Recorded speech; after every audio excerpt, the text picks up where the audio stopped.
17 बोसोरनि माने हिसाबखौ जुदि होनांगौबा बिसोरो जेबो एन्सारबो थानाय नङा 17 बोसोर जुदि आङो बावहाय सासन खालामनो सुबिदा मोननायमोनब्ला बेवहाय खुनु गामिनिफ्राय लामा नांगौनि डिमान्ड फैनाय नङामोन आरो जुदि आं एमएलए जादों बोसोरसे बोसोरनै थांनोसै नै बे बोसोरनैयाव जेराव थाङो बाहायनो लामानि डिमान्ड फैयो थ' मा मावखो बिसोरलाय बे 2026 सिम जोंनि गभर्नमेन्टआ थाबाय थासान्दियाव बोसोरफ्रोमबो जोङो बिदिनो मालाबा गंथाम दालां मालाबा 50 किल'मिटार लामा जों मावलांबाय थानायनि सुबिदा मोनगोन सापागुरि बियाबनि सिङाव दिनै आङो मोनब्रै लामानि अन्थाइ खाम्फा गायसननाय जादों मोननैया रिपेयारिं मोनसे जाबाय 64 लाखसनि बे अनसलि ओनसोलाव आरो मोनसेया राबां हरैहाय माने खामार दैसा एरिया बाहाय माने 21 लाखनि दा जिखौ बेखेवदों आङो राबां बिसिडिसिनि सिङाव फुलारगुरि गामिजों बरगाव जानानै नागाचक बेसिम थांनाय लामा फ्राय माने 3 किल'मिटार नङा 3 किल'मिटारनि बारा फ्राय आरो बेनि गासै प्रजेक्ट कस्टआ जागोन 2 कोटि 67 लाख बेजों मावनाय जागोन आरो सिगां बे अनसलि ओनसोलाव पुब अनसलियाव फ्राय 2 कोटि 52 लाख थाखानि 3.5 किल'मिटार बे लामानि थाखाय फाउन्डेसन गायसननाय जाबाय आरो मोनसेया जागोन दा अनसलि दावधारा बे जाहैबाय फ्राय 56 लाखनि रिपेयारिं आरो मोनसेया गुरुमारा खामार दैसा बे ओनसोलाव फ्राय 22 लाख थाखानि रिपेयारिं दा बे लामाखौ बाहाय अन्थाइ खाम्फा गायसननायनि गेजेरजों आं बेखौनो बुंनो लुबैयो मा देग्लाय 50 किल'मिटार लामा बानायनायनि खाबु मोनदों सापागुरि समस्तियाव आरो बिनिनो फ्राय 10 किल'मिटार लामा बे माबायाव सराइमारि टु बरबरि डिसि अफिस मोखांजों थांनाय बेखौ फुवारनाय आरो माने मजबुतसिम खालामनाय बेनि थाखाय प्रजेक्ट हमनाय जाबाय बिनि थाखायबो जोङो बावैनो अन्थाइ खाम्फा गायसनगोन 10 किल'मिटार लामा खारन बे लामाया खुब फिसामोन गारि गंसे गंनै एरायनोनो बहुद थानमोन आरो बेनि अनगायैबो बाथौफुरि टु गलासक बा बेवहाय मोनसे पेकेज दङ प्राय 3 किल'मिटारनि बारा 4 किल'मिटारफ्राम बेवहायबो जोङो गाबोन बेखेवनो थांगासिनो दङ थांनाय बोसोराव गभर्नमेन्टनिफ्राय आङो गंथाम लामा मोनदोंमोन बे फथा दैनि सायाव गल्डिं दैनि सायाव आरो डेका दंनि सायाव 10 कोटि थाखानि बे दा लामाफ्रा मोनथामबो दा जाफुंनायनि लामायाव थांगासिनो दं फैगौ बोसोरावबो लामा मोनगोन आरो बा दालां मोनगोन डेभेलपमेन्टनि थाखाय जिखिनि मावलांनांगौ मावलांबाय थागोन आरो नों बाक्सा हिसाबै जोंहा मोनसे डिस्ट्रिक्ट लेभेल स्टेडियामबो दङ चिफ मिनिस्टारा बेखौ अन्थाइ खाम्फा गायसनगोन मालाबा फैनानै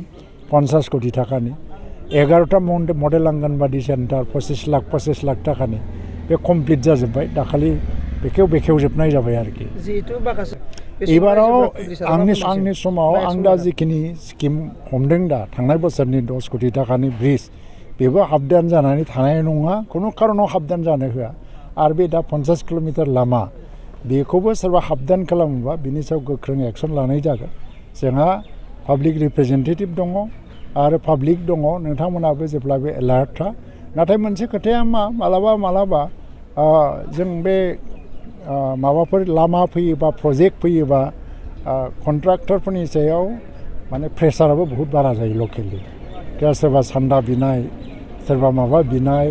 बे प्रेसारफ्राबो बारा जायो बेबायदियावबो गोबां समाव कन्ट्राक्टरफ्रा खामानि गारनानै खारनांलायनाय मोनसे परिस्थितिबो जाबोदों दा सोलायबाय जिहेतु परिस्थितिया जों एसे बुजाबुजिनि गेजेरजों सोलिनांगोन आरो जिखिनि प्रजेक्ट फैदों बेखौ जाहाथे मोजां मावफुंनो हायो दाथ' एमएलए एलएडि फान्ड थांनाय बोसोराव हाबबाय सिएम रिलिफ फान्डनि आन्दाराव फ्राय दा 1300सो फरायसाफोर बेमारि मानसिफ्रा लाब जाबाय आरो बिदिनो जोङो दा सयल कनजारभेशननि आन्दाराव बे सापागुरि समस्तिनि सिङाव खमैब्लाबो 10 कोटि 12 कोटि थाखानि प्रजेक्टफोर हाबगासिनो दं माखासे हाबखांबाय आरो स्कुलफ्रा दिनै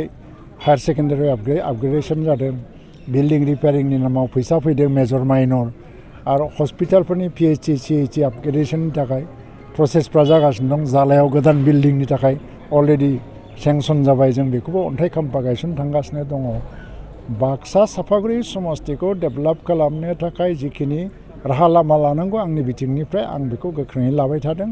आरो बयनोबो आं मोनसे खावलायनाय जासियो डेभेलपमेन्टआ रायजोफोरनि थाखायनो पार्ट अफ दि डेभेलपमेन्ट रायजोफ्रानो जानांगौ बेसेबां थाखाजों मोजां खामानि जायो जोङो बे जिनिसखौ रायजो राजाफ्राबो मिथिलायोबा जोंनि गेजेराव खुनु जेंना फैनाय नङा बेबा बुंबाय थाथों जोंबो 17 बोसोरनि माने हिसाबखौ जुदि होनांगौबा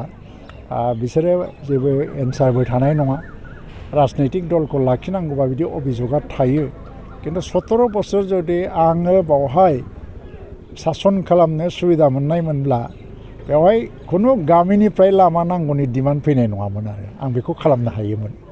खिन्थु दिनै जुदि आं एमएलए जादों बोसोरसे बोसोरनै थांनोसै नै बे बोसोरनैयाव जेराव थाङो बाहायनो लामानि डिमान्ड फैयो थ' मा मावखो बिसोरलाय दा जिखिनि फाखा लामा नुदों बे PMGSYनि आन्दाराव जानाय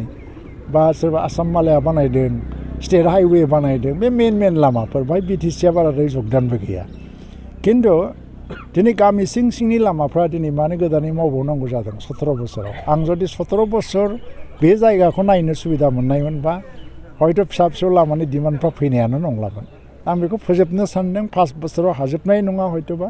5 बोसोरनि उनाव सोरबा फैगोन बेबो मावलांगोन नाथाय आंनो दा जि सुबिदा होदों फैगौ बोसोराव आरोबाव लामा नङाबा दालां मोनबावगोन बे 2026 सिम जोंनि गभर्नमेन्टआ थाबाय थासान्दियाव बोसोरफ्रोमबो जोङो बिदिनो मालाबा गंथाम दालां मालाबा 50 किल'मिटार लामा जों मावलांबाय थानायनि सुबिदा मोनगोन ओंखायनो लामानि आरो दालांफोरनि जेंनाफोरा जों 100% जोबनानै थाङाब्लाबो जोङो मथा मथि 70% 75%खौ सुफुंनो हागोन होननानै जों सानो